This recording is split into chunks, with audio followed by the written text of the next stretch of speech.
Hey YouTube. So the one thing that most aquarists don't do that they really should is quarantine their new fish. So I've been on this hunt lately looking for the perfect Endler guppy, and I think I found him today. But, you know, as beautiful as the tank he came from was, as perfectly healthy all of his fish mates looked, I'm still going to go through and make sure that he's quarantined before I add him to my main tank. Now, I'm an impatient person, and I'm sure many of you guys are as well. So what I'm going to do, instead of doing a 1-month quarantine like a lot of aquarists do, I'm going to be practical. I'm going to do a 1-hour quarantine. So the first thing I did when I brought the Endler guppy home is I had it floating in the bag in the aquarium here. And I had it floating for about 15 minutes to get it acclimated to the temperature. As soon as the guppy was acclimated to the temperature of the tank water, I gently emptied it into the transfer dish here.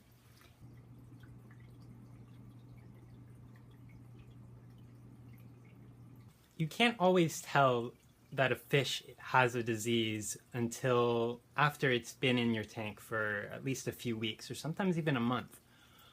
For example, when I first got my bloodfin tetras, I decided they came from such a fabulous aquarium store that it wasn't even worth it for me to quarantine them. So what I did was I decided to just throw them directly into my tank. And that ended up being a costly mistake because they ended up having a white fungus called cottonmouth.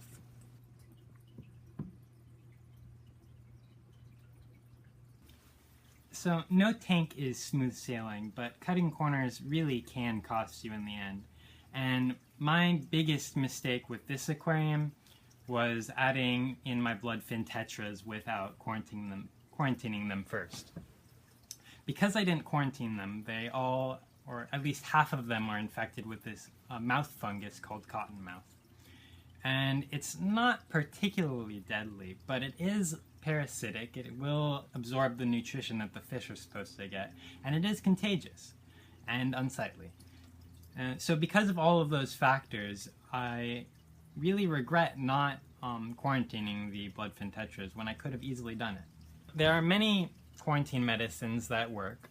The one that I prefer is called Paragard here. It's by Seachem. This one is very broad spectrum. It works against fungus, it works against bacteria, it works against multicellular parasites. So I added 0.5 milliliters of it. It's actually too much. I probably should have added half of that or less. I'm an impatient person, and I also like to be thorough. So just like I did with my bucephalandra the other day, I kind of overkill things sometimes and treat my new arrivals more harshly than they need to be treated. It often results in dead new arrivals, but I'd rather have dead new fish than my entire established tank. All of the work that I've put into it thus far, that being destroyed. So it's a give and take here.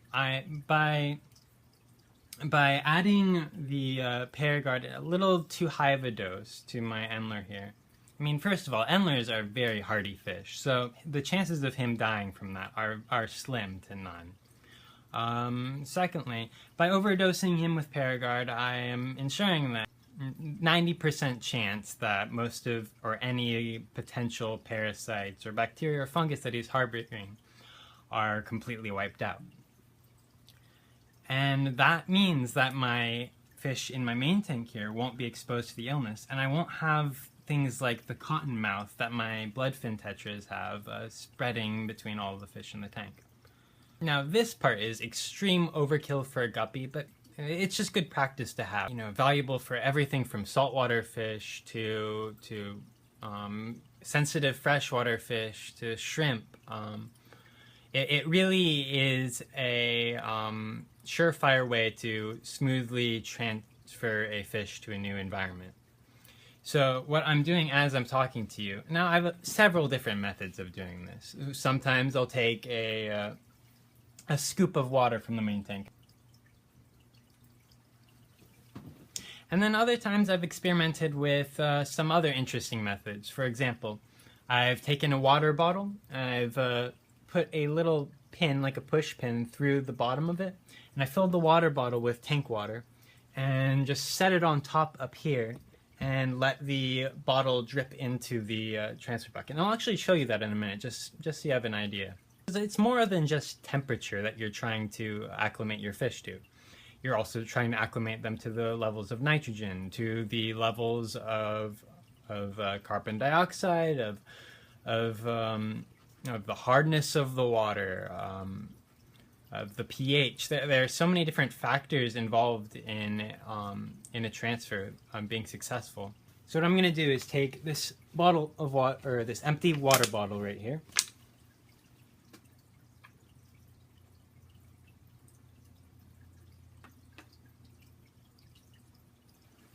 Fill it up part way with tank water so the water pressure isn't too high. The higher you fill the water bottle, the more powerfully this trickle is going to come out of the bottom. And we don't want it so high that you know, it forces the fish into a new environment faster than it wants to be. So this is about a good pace based on my experience. Of course, it depends on the volume of water that you're adding it to as well. But really, fish science is very much an art as well as it is a science.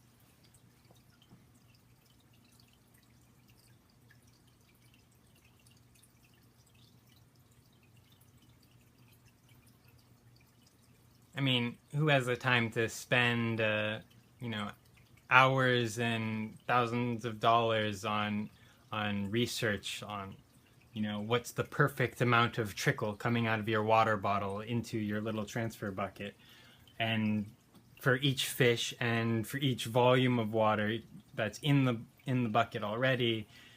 You can see where this is going. It's like, this looks good enough, it's probably good enough.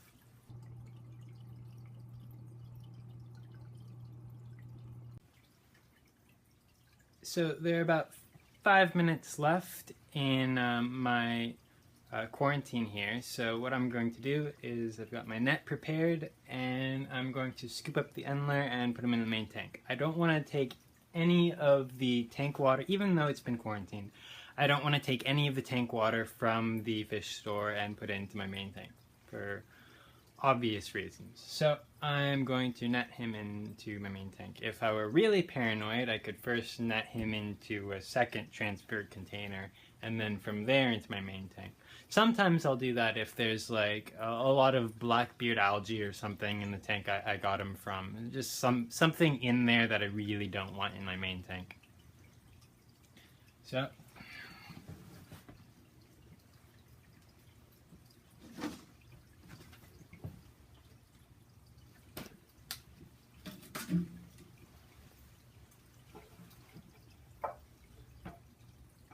just gonna give him a quick scoop. Try not to stress him out too much. Though this is a really soft net that I have here, so I think he really will be fine. I mean, it shouldn't bother him too much.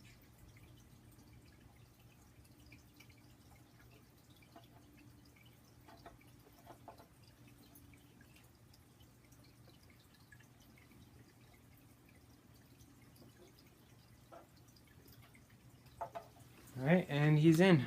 So let's go ahead and zoom in on him and see how he's liking it.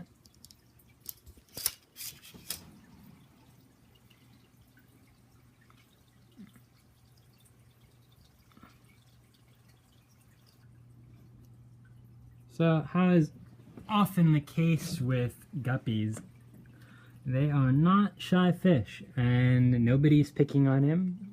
Already fitting in fine with the community. Female guppies aren't bothering him, none of the tetras are bothering him, and he already looks pretty well acclimated, honestly. He doesn't look stressed at all. Notice if he were a little stressed, then maybe his fins would be snake-like. He'd curl in his dorsal fin and tighten up his tail fin in order to preserve energy and rest, but he's already swimming about as if he owns the place. As you can see there, though, the bloodfin tetra right in front of him is my worst case of cottonmouth, and I just hope that it doesn't spread to any of my other fish. If it does spread to them, then I will have to go and do separate quarantines on all of the fish that have it, unfortunately. Or maybe look into a treatment that I could do in my whole tank, but that is definitely a last resort.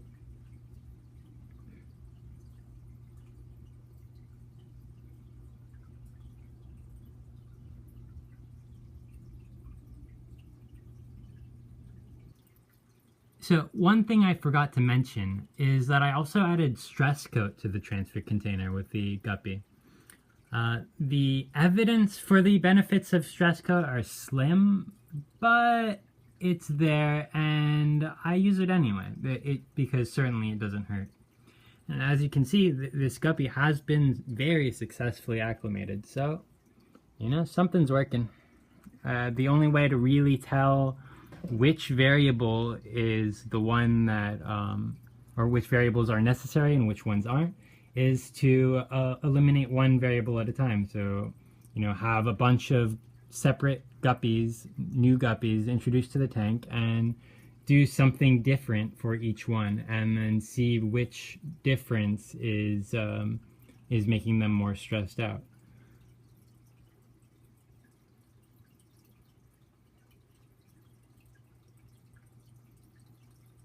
Beautiful addition to the tank.